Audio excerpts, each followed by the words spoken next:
students, we are going to start our 11th standard with the chapter that is Cell, the unit of life. Students, this is a very important chapter, right? So we are starting with the basics. Try to understand it very thoroughly, right?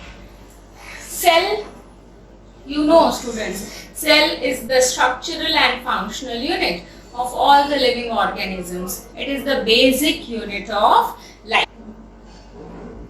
By the scientist, the name of that scientist is Robert Hooke, right? So Robert Hooke was the first scientist who discovered cell, right? So cell was first discovered by the scientist, that is Robert Hooke.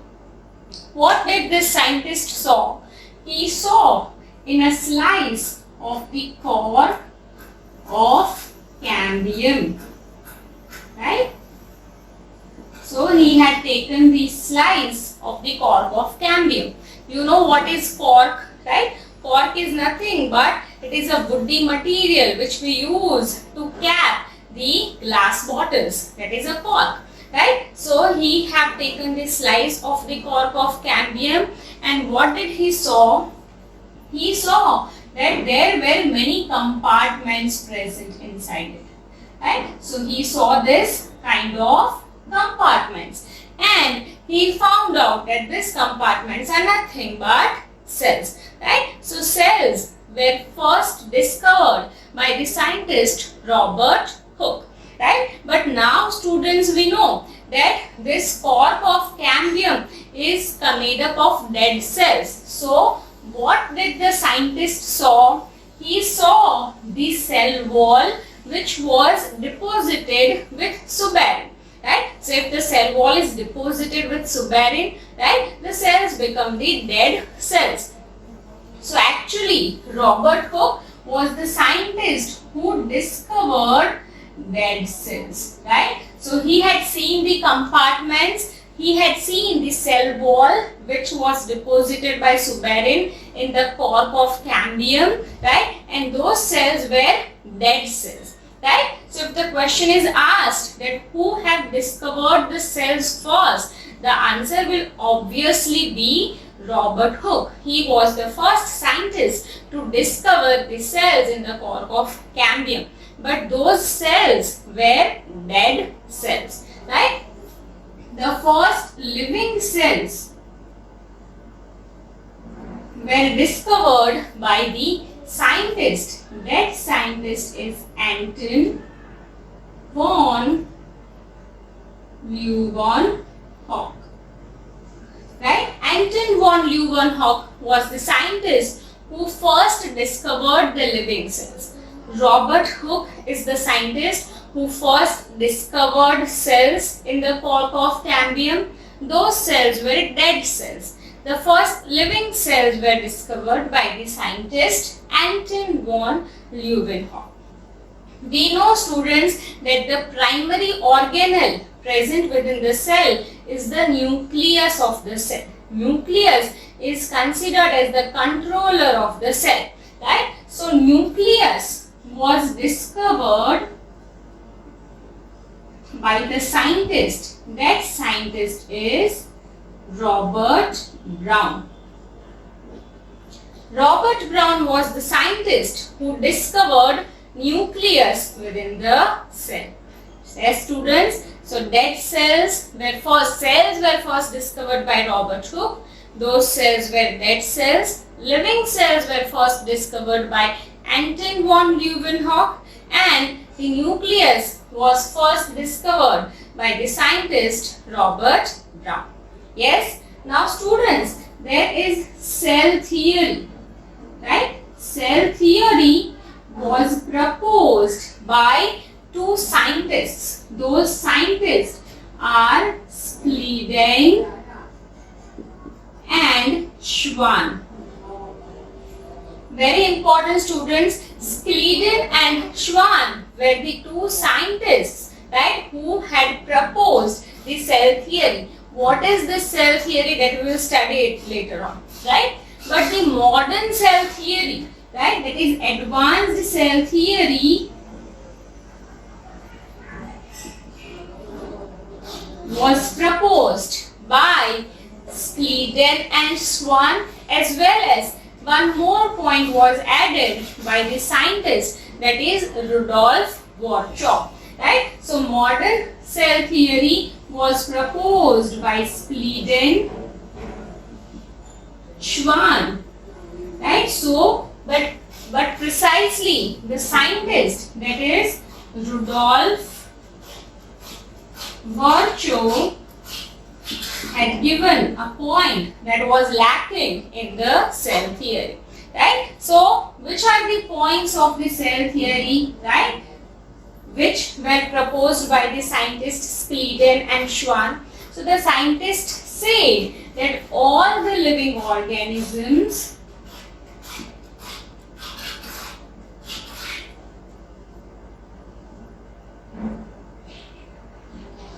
are made up of cells, right? A single cell or multiple cells. So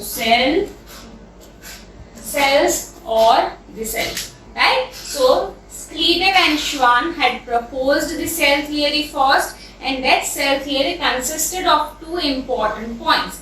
The first point is that all the living organisms are made up of either a cell, a single cell. So the organism is a unicellular organism, such as amoeba or paramecium, or those are made up of cells, multiple cells, right? And the second point, which was proposed by Schleiden and Schwann, is that the functions of all living organisms are carried by the cells itself or the products of cells. So all the functions are carried out by the cells or the products of the cells. Say for example, I am breathing, so my respiratory system is functioning. So who is actually executing it? The cells present in my lungs and the parts of respiratory system. Or you can say that if I want to eat food, if I am hungry, then actually who is hungry? My cells are hungry. So all the living organisms and the systems of the living organisms are functional through the cells or the products of the cells. The products of the cells are enzymes or hormones through which the living organisms are functional. So these 2 points were proposed by Schleiden and Schwann in their cell theory. But Rudolf Virchow had given one more point apart from these 2 points. So these 2 points are correct, right? But these 2 points doesn't explain that how does the cells arise, from where are the cells coming. So that point was proposed by Rudolf Virchow, that cells arise by the cell division from pre-existing cells, right? So cells are arising by the mitotic divisions, which means one cell gives rise to 2 cells, 2 cells give rise to 2 more cells. So all the cells are arising from the pre-existing cell. This point was proposed by Rudolf Virchow. So the cell theory consists of the first and second points, whereas the modern or advanced cell theory consists of these 3 points, where the third question was answered, that from where are the cells coming. So the cells are coming from the division from the pre-existing cells. So the cells which are already existing, they undergo division to form new cells. And we use the term for it. That term which we use is called as omnis cellula e cellulae. the term which is used for this statement that the cells come from pre-existing cells. That is called as omnis cellulari cellulare. Right? So, cell theory was proposed by Skelton and Schwann, and advanced cell theory had one more point which was proposed by the scientist, that is Rudolf Virchow. He said that the cells arise from the pre-existing cells by the mitotic cell divisions. Right? Now students, you have to study about the different types and the shapes of the prokaryotic cells and the second type is eukaryotic cells.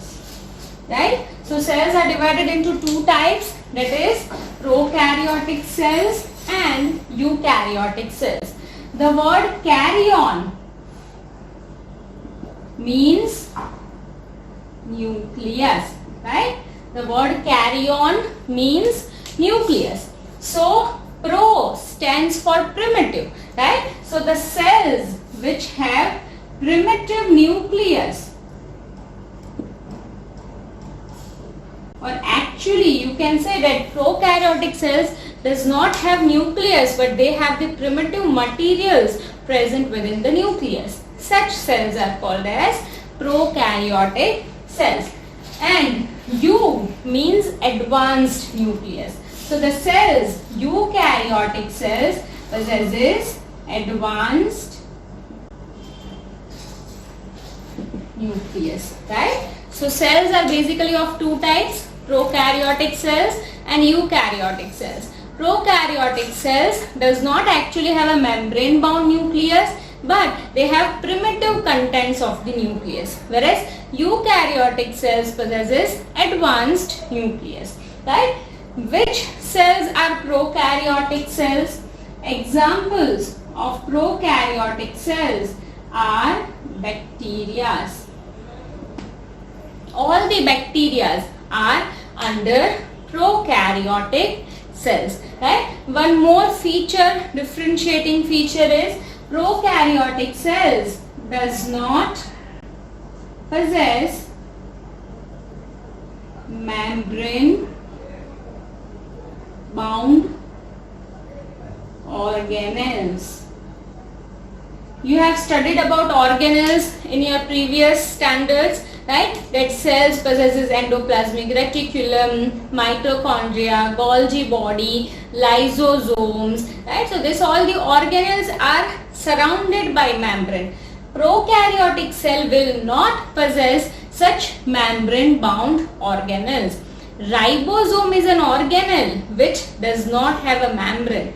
Prokaryotic cells possesses only ribosomes, right? So they possesses only ribosomes, right? Whereas examples of eukaryotic cells are fungi,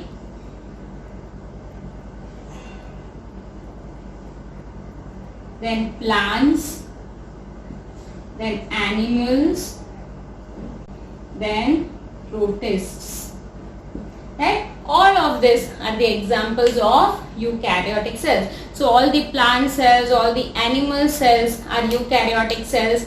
Fungal cells are also the single unicellular eukaryotic cells. Protista are also the eukaryotic cells. Plant cells possesses cell wall, whereas animal cells does not possess cell wall, right? Eukaryotic cells possesses membrane bound organelles, right? So they possess membrane bound organelles.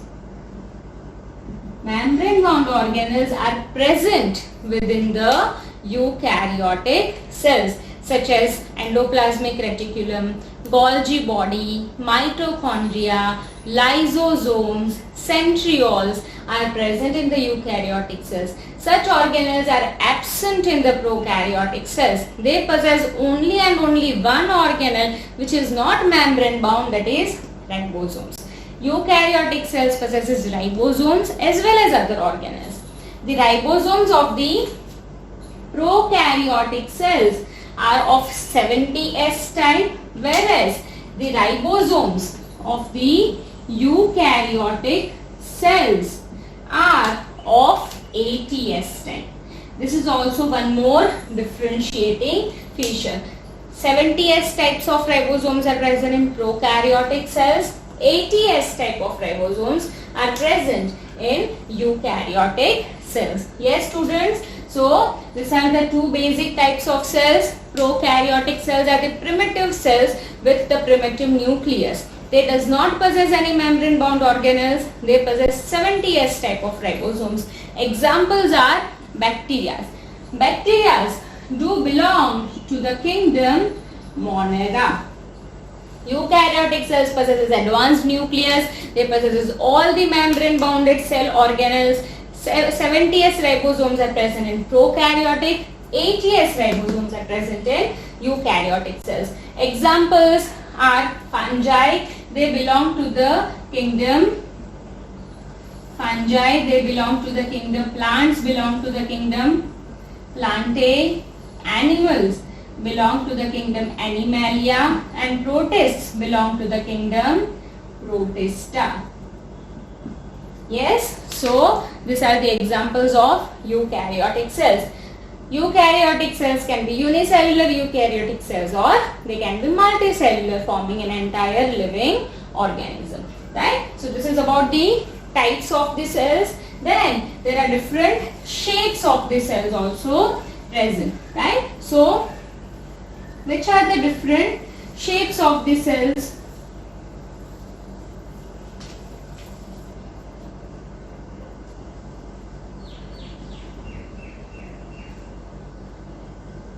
Right? There are different shapes of the cells. Right? The cell can have such a kind of cell shape, right? Or it can have a rectangular shape possessing nucleus, or it can be a long columnar cell, or it can be a cuboidal cell, or it can be a flat squamous cell, or the shape of the cell can be an irregular shape of the cell, or the cell can have a collar-like projections, right? So the cell can have a collar-like projection, right? Then the cell can have the cilia which can perform the flickering movements, right? So it can possess the cilia performing flickering movements, right? Then the cells can be biconcave shaped cells. The cells can be convex shaped cells. Then a cell may possess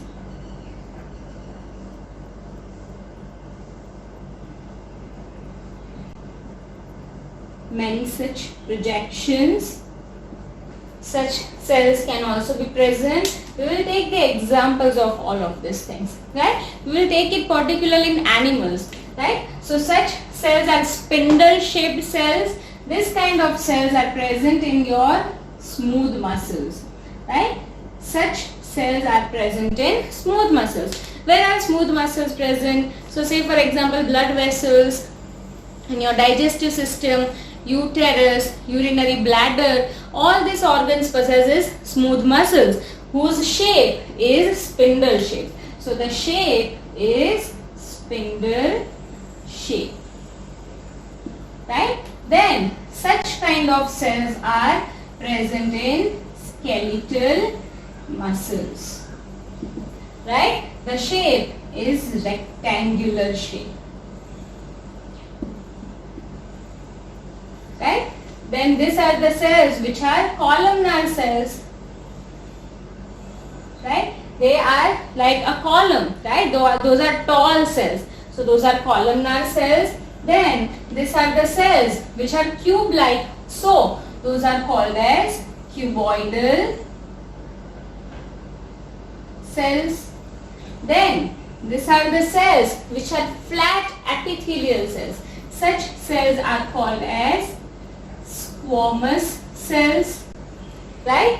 Then these are the cells which are of irregular shape, such as amoeba possesses irregular shape, is a unicellular organism which is of irregular shape. Or in living organisms, in animals, white blood cells are irregular shaped cells. Right? These cells possesses a collar-like projection. Hence, these cells are called as collar cells or choanocytes. Then these cells are called as flame cells. These cells possesses the flames, right? So they possess cilias. The cilias will continuously flicker. So how does they appear? They appear like the flames, right? These are the excretory cells of the nephridias, right? So those are the flame cells. Then these are the biconcave cells without nucleus. Such cells are present in the RBCs, right? RBCs are biconcave and non-nucleated cells. Nucleus is not present, right? So it is biconcave, non-nucleated. Then humans possesses such type of RBCs, right? This is also the shape of RBC only, but it is biconvex and nucleated. It is seen in frog. Frog possesses such type of RBCs where because of the presence of nucleus there is bulging. So it is bulged and nucleated in case of frog. These cells are the longest cells which are called as neurons or nerve cells.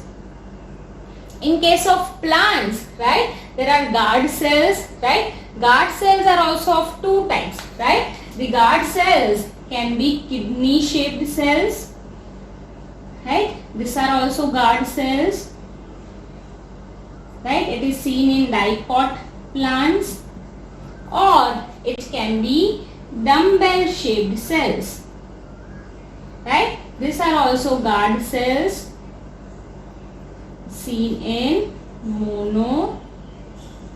This is kidney shape. This is dumbbell shape. So these are different shapes of the cells. The cell can be a spindle shaped cell such as in smooth muscles. It can be rectangular cells such as in skeletal muscles. It can be columnar, cuboidal, flat, squamous cells. The cell can have many branches. Those are called as nerve cells. The cells are of irregular shape.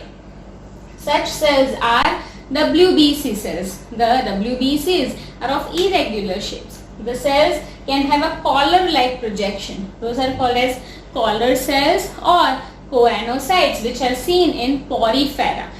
What is porifera? What are the examples that you will study later on? Then there are flame cells.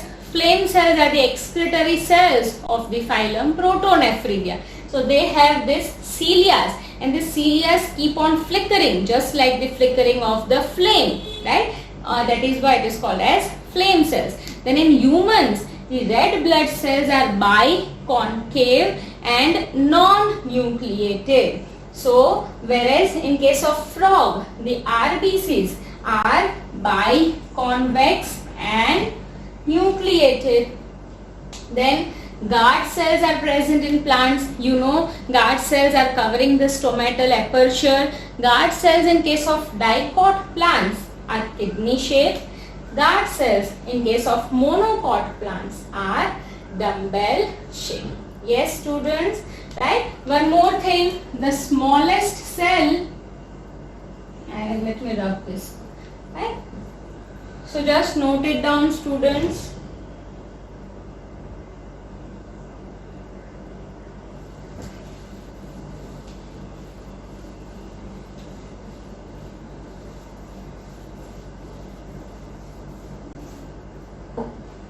The smallest cell is PPLO, that is called as pneumonia like organism, or it is called as mycoplasma.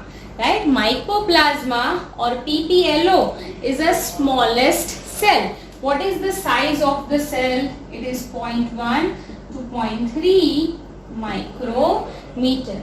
This mycoplasma is the smallest cell without cell wall, and the smallest cell with cell wall is the cell of bacteria.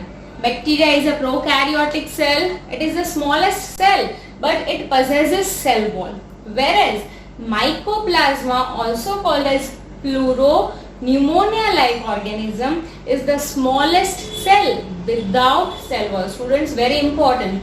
Mycoplasma, smallest cell without cell wall. Bacteria, smallest cell with cell wall. And the largest cell is the egg cell of ostrich. Egg cell of ostrich is considered as the largest cell. The longest cell is the nerve cell, or it is also called as neuron. It is the longest cell. Right? So this is about the size of the cell. Smallest cell without cell wall is mycoplasma, also called as PPLO, pneumonia-like organism, and the smallest cell with cell wall. Right? Mycoplasma is the smallest cell without cell wall, and bacteria, that are the prokaryotic cells, are the smallest cells with cell wall. Right? The largest cell is the egg cell of the ostrich, and the longest cell is the nerve cell. Right? Now we are going to study about the detailed structure of prokaryotic cells, and then about the detailed structure of eukaryotic cells.